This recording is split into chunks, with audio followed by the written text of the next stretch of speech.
Addams is here. It's Addams with 2 Ds, like padded room. So, Wednesday Addams is back, and this time. She's not just facing off against one villain. Nope. Season 2 of Netflix's smash hit series is going darker, bolder, and a whole lot more twisted. If you thought the mystery of the Hyde and Marilyn Thornhill in Season 1 was intense, buckle up. Because in Season 2, we're not just looking at one main villain, we're looking at a web of enemies, each more disturbing than the last. Welcome back to your nerdy show. I'm your host, Spoiler Master. Let's break down everything we know about the villains of Season 2, who they are, what they want, how they connect to Wednesday and her family, and why this season might be a total game changer for the Addams legacy. Like returning to the scene of the crime. I already know where the bodies are buried. First, what's changed since Season 1? Before we dive into the new threats, let's recap where things left off. In Season 1, Wednesday uncovered that her teacher, Marilyn Thornhill, real name Laurel Gates, was secretly orchestrating a plan to revive Joseph Crackstone and eliminate outcasts. Tyler, the boy she thought she could trust, turned out to be the Hyde controlled by Thornhill and responsible for a string of brutal murders. By the finale, Thornhill was defeated, Tyler was captured and shipped off to a psychiatric facility, and Nevermore Academy shut its doors temporarily. But just before Season 1 ended, we got a chilling tease. Wednesday receives a series of anonymous, threatening texts from a stalker. Someone was watching her. Someone knew her secrets. That mystery is one of the big threads picked up in Season 2. Now, we know this season is leaning into horror, giving us a full lineup of villains rather than one big bad. So, who are they? Are your serial killer services listed online too? The Kansas City Scalper, the creepiest serial killer yet. Let's start with the newcomer making the biggest splash, Chet, aka the Kansas City Scalper, played by Haley Joel Osment. This guy is straight out of a nightmare. Think classic serial killer, but with a terrifyingly personal flair. His MO? Obsession with hair and dolls. Yep, dolls, some of which appear to be made from real human parts. In the very first episode of Season 2, Wednesday is kidnapped and held captive by this guy in a horrifying lair filled with disfigured dolls seated around a dinner table. Each doll represents a twisted fantasy of Chet's past victims. It's grim, it's grotesque, and it's exactly the kind of gothic horror Wednesday fans crave. Luckily, she escapes thanks to Thing and some classic Addams ingenuity, but don't think we've seen the last of him. He may not be the mastermind behind the season's bigger plot, but Chet sets the tone this season is personal, psychological, and deeply disturbing. What's even creepier, Wednesday already knew about him. She's been obsessed with tracking the Kansas City Scalper since childhood. He's like her version of a boogeyman, and now she's face to face with him. But if he's just the opening act, who's really pulling the strings? I get answers. The sooner I can save Enid.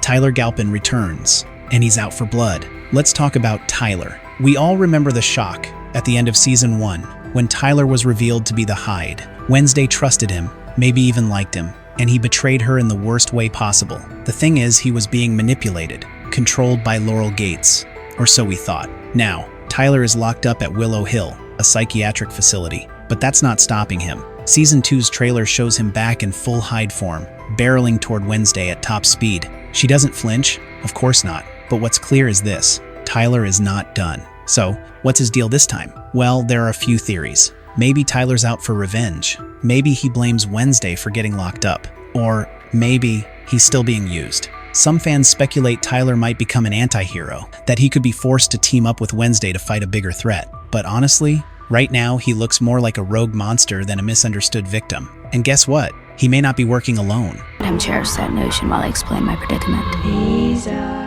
Judy, the woman behind the wall. Enter Judy, played by Heather Matarazzo. Judy isn't supernatural. She's not a killer. She's not a monster. But she might be even more dangerous because she's inside the system. Judy is the executive assistant to Dr. Fairburn, the head of Willow Hill. She's got access. She's got motive. And according to her official character description, she takes an instant dislike to Wednesday. That alone should make anyone suspicious.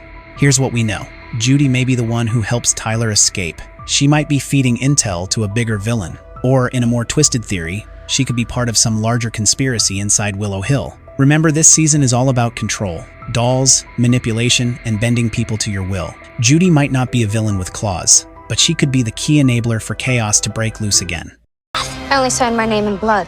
I would expect nothing less. I never said it was my own blood. But there's more. Pugsley is connected to the villain. Now, here's where things get personal. For the first time, Pugsley Addams is joining Nevermore Academy. And we're not just talking about Wednesday's awkward little brother anymore. This season, Pugsley is showing signs of supernatural powers, specifically the ability to generate electricity. Yup, little sparks literally fly from his hands. This is a nod to Uncle Fester's power in past Addams family lore, but in Season 2, it's not just a fun Easter egg, it's deeply tied to the villain.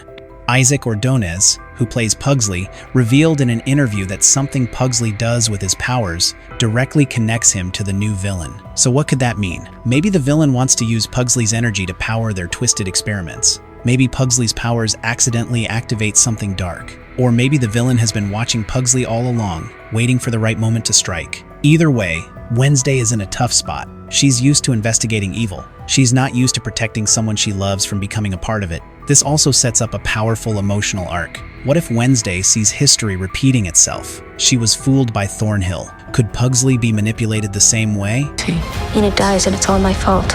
I die because of you! So, who's the real mastermind? Now that we've met all the key villains, the question is, who's actually running the show? Because here's the thing, every single one of these enemies could be a red herring. Season 1 made us think it was the Hyde, when really, it was the one controlling the Hyde who was the true villain. Could the same thing be happening here? Some fans are pointing fingers at Dr. Fairburn, played by Thandie Newton. She's the head of Willow Hill. She's in a position of power, and she hasn't been featured much in the trailer. Classic move for a hidden antagonist. Others believe the stalker from Season 1's ending is still watching. Could this person be orchestrating all of it? Tyler's return, the Scalper's attack, Judy's sabotage? And then there's the most chilling theory. What if the villain is someone from the Addams family's own past? A relative thought to be dead? A disgraced ancestor? Or someone out to destroy the family legacy from the inside?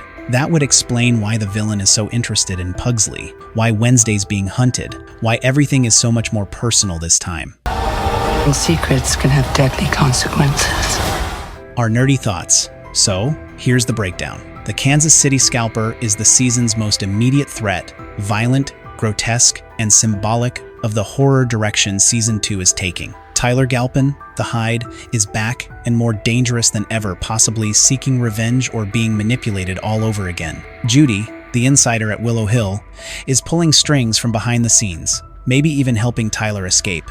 Pugsley becomes the emotional core of the season, his powers, connecting him directly to the villain's endgame. And the true mastermind? Still unknown. Possibly someone we haven't met, possibly someone right under our noses. One thing's for sure, this season isn't just about solving a mystery. It's about confronting trauma, protecting family, and questioning who the real monster is. Because it's not always the one with claws. So, get ready. Wednesday Addams is about to face the most dangerous game yet. And this time, the stakes are closer to home than ever before. No, what the heck, I'll laugh anyway.